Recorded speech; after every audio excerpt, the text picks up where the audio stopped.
Hey guys, welcome back to our channel IELTS is Easy. So today I have brought next cue card for you, which is piece of clothing you like that someone gave you.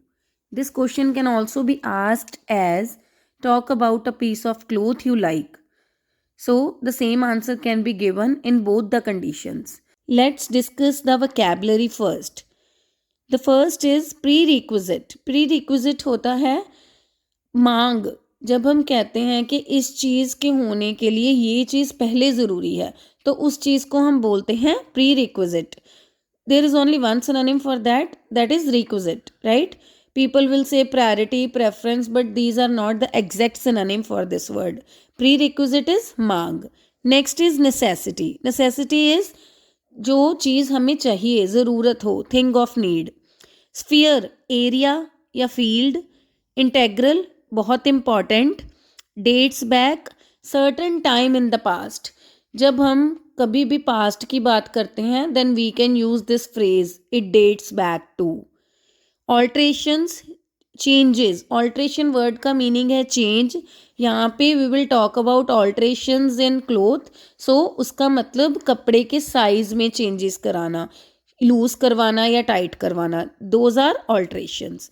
Disheartened and got blues both have same meaning.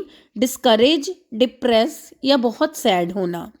Detection, this is again depression.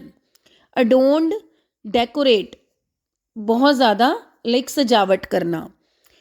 Bouncing on walls, very happy, बहुत खुश होना. Happiness knew no bounds, again same meaning, extremely happy. These both are the expressions that are used to express happiness. Then token of love या token of affection. It means प्यार की निशानी. Clothes are one of the prerequisite of human's life as these are the basic necessity. कपड़े इंसान की ज़िंदगी की पहली मांगों में से एक हैं क्योंकि ये इंसान की पहली ज़रूरत हैं. With the advancement in every sphere of life, fashionable attires are gaining popularity and are becoming integral part of life. Her sphere में मतलब हर एरिया में एडवांसमेंट इज उन्नति होने के साथ साथ जो फैशनेबल कपड़े हैं वो इंसानी ज़िंदगी का एक बहुत इम्पॉर्टेंट हिस्सा बन गए हैं और इनकी जो पॉपुलैरिटी है वो बढ़ती जा रही है. Moreover, these days individuals are judged from their outer appearance, especially clothes. और आजकल लोगों को उनके बाहरी दिख से ही जज किया जाता है, स्पेशली उनके कपड़ों से. Today, I am going to talk about a piece of cloth that I really love. आज मैं उस कपड़े के बारे में बात करने जा रही हूँ जो मुझे सच में बहुत प्यारा है. It dates back to last year when I bought a beautiful pink colored suit for my farewell party of 12th standard. ये लास्ट ईयर की बात है, मतलब पिछले साल की बात है जब मैंने अपनी 12वीं की फेयरवेल पार्टी के लिए एक बहुत ही प्यारा पिंक कलर का सूट खरीदा. I was so depressed when I tried it because after alterations it didn't fit me. जब मैंने इसको पहन के देखा तो मैं बहुत दुखी हो गई क्योंकि ऑल्ट्रेशंस करवाने के बाद, चेंजेस करवाने के बाद ये मुझे पूरा ही नहीं आया.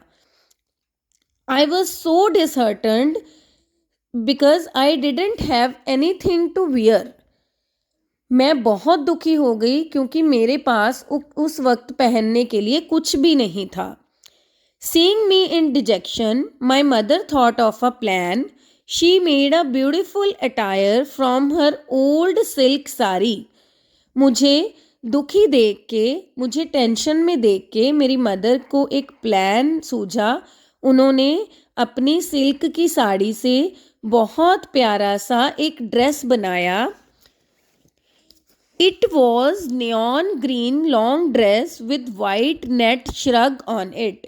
ये neon green is a colour, ये न्योन ग्रीन कलर का एक लंबा ड्रेस था जिसके ऊपर एक वाइट कलर का नेट का श्रग था. My mother adorned it with hand embroidered flowers on the shrug and the sleeves of gown. मेरी मदर ने उस ड्रेस को हाथों से बने फूलों की कढ़ाई से सजाया. वो कढ़ाई श्रग पे थी और गाउन की स्लीव्स पे थी, मतलब बाजू पे थी. It looked really expensive and classy that at once I started bouncing on the walls. ये इतना महंगा और इतना अच्छा लग रहा था, क्लासेस शाही लग रहा था कि मैं एकदम से बहुत खुश हो गई. And when I wore it on my farewell party, I got a lot of compliments for it. Moreover, I won Best Dressed award. मैंने जब इस ड्रेस को अपनी फेयरवेल पार्टी पे पहना तो मुझे बहुत अच्छे कॉम्प्लीमेंट्स मिले और मैंने उस ड्रेस के लिए बेस्ट ड्रेस अवार्ड भी जीता. My happiness knew no bounds and I thanked my mother for the beautiful dress.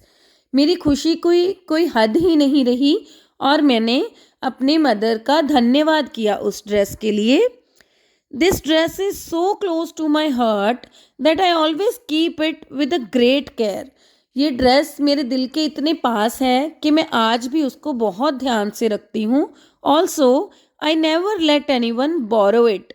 और मैं किसी को ये देती भी नहीं. Though I do not fit in that gown anymore, yet I keep it as token of affection from my mother, and I believe I could not get a better one to wear on my school farewell party.